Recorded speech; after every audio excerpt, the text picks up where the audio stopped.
Welcome back to Code 5 Art. This is the second letter in my letter study series. And as always, I mentioned when I did the letter A, is that I want you guys to kind of just follow along. Come along on this journey and practice with me if you want, or just watch. It's up to you. So let's just dive into it. Go ahead and check in the description. I'll have a link to the video for A. But let's jump into B. And just like I have here, I'm going to do some solid block letters to start off with, and then start getting creative after that.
Cool, now let's get rid of the pencil.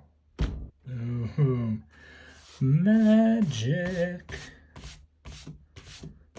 Oh, I didn't magic enough some spots. Now let's get some drop shadow.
think that's it. Let me know in the comments below which number you think is your favorite. And that's it for today. Subscribe and like so you can watch the whole alphabet with me. And let's just keep on drawing and creating together, guys. Hey, thank you for watching, and you guys have a good day, all right?